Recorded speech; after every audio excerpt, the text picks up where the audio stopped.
Meanwhile, two employees at the National Test Zone Management Control Center were sitting very worried. As per President Jin Jian's orders, they were keeping an eye on Lu Fan, but they had not heard from President Jin for a long time. They wondered if he was okay. Was he safe? Would he lose his job now? These thoughts were troubling them. Mr. Kim hasn't contacted us since he teleported. Have we been fired? One employee said seriously, worry clearly visible on his face.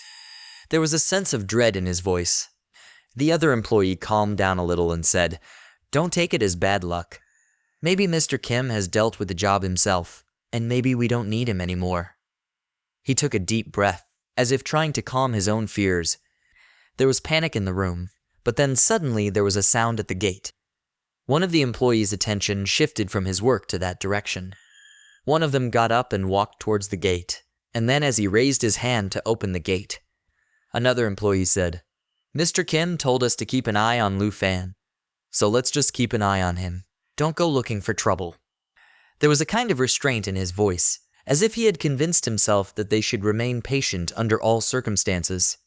As the door slowly opens, a shadowy figure of a woman emerges from outside. Her eyes have a terrifying depth that can scare anyone. There is no emotion on her face, just a cold and negative smile that shows that something very dangerous is about to happen at this moment. The employee's heart starts to flutter. His pulse quickens. As the woman moves towards him, her movement was so fast and unexpected that he could not even think about what happened. In a flash, he sees only a terrifying mist in the woman's eyes. "What? What am I looking at?" he mumbles, his voice a mix of fear and desperation, as if he cannot comprehend in his mind what is happening. The woman moves towards him with all her strength and speed, without any warning. The employee does not even get any warning time. "Hey!" he screams in panic, and feels his words come as a shock. But before he can say anything more, the woman rushes towards him, and swiftly places a shining knife at his throat. There is a terrifying silence. He is completely stunned, as if the control of his life has completely gone into the hands of the woman. The employee's eyes widen, and he screams in panic. "Hey, I am talking to you. Can you hear me?" His voice is full of fear, worry, and a cry for help. He feels alone, without any help. Then suddenly she puts her hand on his mouth so that he cannot scream, and then she immediately cuts his throat with her shining knife, and the next moment he falls on the ground. The other employee is terrified by the sight. His heart starts pounding, and his whole body starts trembling. He doesn't know what to do next. His muscles seem to freeze, and he stands still for a moment, as if both his body and mind have stopped working in this terrifying situation. Fright seeps through his veins, and just as he thinks he might find a way to escape, he tries to run without thinking. But little does he know, the woman had already caught his speed long ago. She rushes towards him like the wind, and in an instant has him in her grasp. He feels a strange heat and pressure in his body, as if some unknown force is holding him. Suddenly, the woman says in a low and terrifying voice in his ear, "Don't scream, keep quiet, otherwise you too will face pain." There was a cold and ruthless tone in her voice that made the employee's body tremble. Her eyes were shining. The employee's face was full of fear and tears, and he trembled. "Please don't do this. Let me go! Let me go!" The woman pays no attention to his desperate plea, nor does he seem bothered by his distress. But as she pauses for a moment, she leaves him with a stubborn smile. The woman was now at the very center, standing at the spot where the live stream was being controlled. There was an invisible determination in her eyes, as if she was ready to execute a new plan. She quickly grabbed the live stream wire and plucked it. While talking on the phone, she said, 3 minutes are up, and I'm disconnecting it now. Don't worry about it. The Morgan family will never fail. As the live stream suddenly stops, there is a silence. All the viewers who are staring at the screen are confused. For a few moments, everything becomes absolutely quiet, as if time has stopped. A black curtain spreads on the screen. Then, gradually, there is a commotion all around. What happened? Why did the live stream stop? These questions start echoing everywhere. People start talking wildly among themselves. There is a mixed feeling of panic and curiosity on their faces. What is happening? A voice emerges, and after this there is a commotion. Some people shout, "Has the signal cut out? Has the power gone out? And is this a trick? Are we being hidden from the truth?" There was an atmosphere of restlessness and tension among everyone. Everyone asks each other, "Did you hear something? Does anyone know anything?" Then there is an announcement. A voice resounds, which tries to bring peace. "Please maintain peace. We are facing technical problems. The technical problem will be fixed soon. Please be patient." But this announcement does not succeed in calming anyone. His voice seems to be lost in the air, and people start discussing among themselves again. Is this true? Has something gone wrong?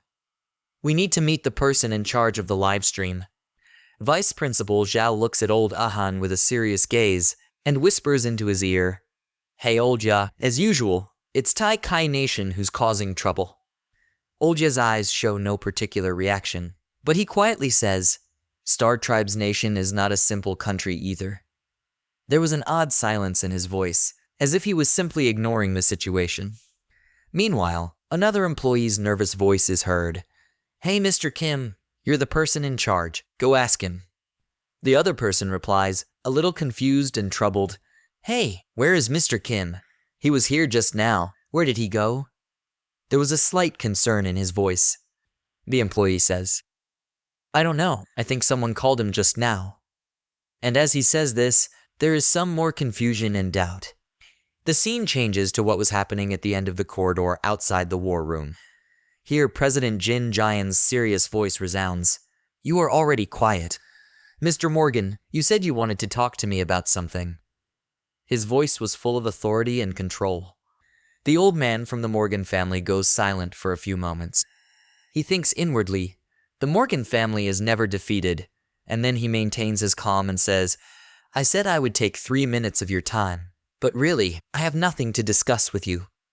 Jin Jian is shocked to hear this, a shocked gleam in his eyes. He says in a loud voice, "Hey, what are you joking about? I am so busy and you come to me and tell me I don't have time. What kind of joke is this?" There was frustration and anger in his voice, as if he was wondering how someone could disrespect his time like that. But the old man's reaction was completely calm and cool.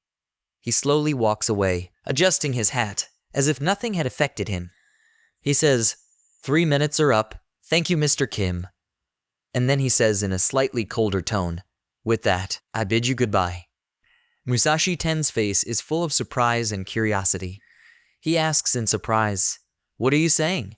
Has Lu Fan become a servant of the fallen corpse ancient god, allowing him to use the ancient god's power to control the no loco Rakshaso?" Charles remains silent for a while, then replies in a cold and mysterious voice, "Yes, there is an ancient existence, the blessing of the ancient god. It's like a fairy tale, or just unbelievable. And with that, I understand it's hard to believe, because it's unimaginable. After all, the power of the ancient gods is a blessing from the heavens." Charles' eyes had an invisible gleam, as if he was about to reveal a deep secret. His voice was confident and powerful. No matter how strong your strength is, just a small amount of it can give you a further boost of transformation. It's the power of the ancient gods, the essence of the sacred mountain consecrated by my master. Then suddenly, he holds up his hands. 3 crystals in his hands start glowing. They were yellow in color, and each crystal emitted a mysterious aura, which made the place even more mysterious. Musashi Ten and Jin Changyi both look at him, and Musashi Ten asks in surprise, "The power is just the feel of it, respectably powerful?" And he asks if this is the source of your power. Charles laughs and replies, "No, 2 of these 3 are for you." On hearing this, a wave of curiosity and amazement runs through the eyes of both Musashi Ten and Jin Changyi. Both of them cannot believe it. They look at each other in surprise, as if it is impossible for them to understand. There was a surprised tone in Musashi Ten's voice. "Is this really for us?" To which Jing Chung gets shocked and says, "If it is as powerful as you are saying, that it is able to transform us, then what will be its price?" Musashi Ten also asks the same question, that is it right that being able to transform into a strong hidden class is really such a rare thing, can't it be given to us for free? There must be a reason behind it. Charles shows a little sadness on his face, and he says, then it is clear that there is a transaction, and he tells that you are my master, let me baptize you. By gaining more power, our Morgan family will be able to discover unknown ancient gods in Taki country and Shukra country. How about this? Hearing Charles, Changhyun thinks to himself, I am a prince. The Morgan family will definitely not betray me. And discovering ancient gods is one thing, but by obtaining their essence now, we will immediately become more powerful. Musashi Ten agrees to this at the same time. Jin Changhyun also agrees and says, I accept this deal. Jin Changhyun then extends his hand and takes out the crystal and says that after killing Lu Fan, let the Morgan family come to the Qin family and discuss the search for the ancient gods. As soon as he takes the crystal in his hand, he starts shouting badly as if there is a lot of power in his hand, and he says, of course you want Lu Fan to always be above us. If he can use the power of the ancient gods, now we can too. Charles extends his hand while looking at Musi 10 times and says, hurry up, hurry up. The outsiders will see us, and you will lose your chance. Musi 10 was hesitating while looking at that crystal, and then he extends his hand to pick up the crystal, and says, I accept this deal. Charles says, this is right, remember, don't resist. Then he smiles and says, the more you are dedicated to the change, the stronger my master will make you. And for this last piece, it is prepared for Lu Fan. And smiles and says with this, I will make Lu Fan my sacred puppet.